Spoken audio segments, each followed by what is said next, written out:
magandang buhay sa atong tanan mga guys. Ari ako naka-eksperyensya diri subong sa pagkadto sa asalan ni Kap Talong. Kung aton ini siya makilala nga isa siya ka vlogger nga nagapanghatag sang talong. Kag ay labot sina subong siya nag-open sang ginatawag nga kalan-an o kon asalan nga ang menu amo ang ginatawag native chicken inasal.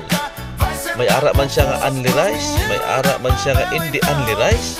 Kag madamo pang mga patay ang inyo diri ma-eksperyensyahan. Kistingin ninyo kag kadtuan ninyo kag tilawan ninyo ang iyang mga luto kay balik-balikan ninyo ini.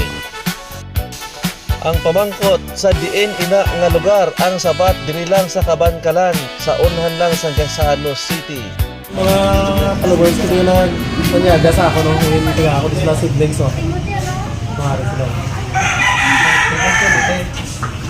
Siblings kag talong. O timing iti may harap pa stock.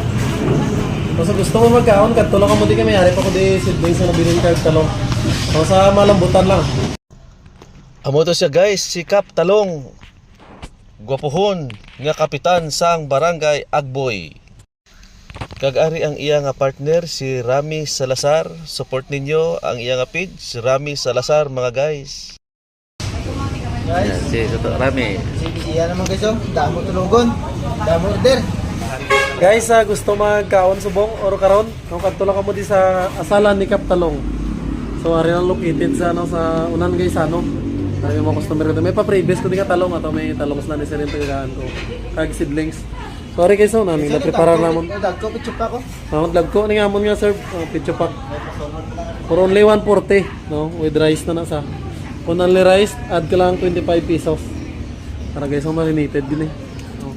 Kaya baskog ni nga ako nga no, cooker. No, dito nanid mayo. Diri lang guys sa ano, Barangay 4, unahan guys ano. No, kadto lang kamo di. Ay may pa previous pa ko din nga nabilin. Kung ari pa talong. Kung gusto magkaon kadto lang di ah. No, thank you again sa support.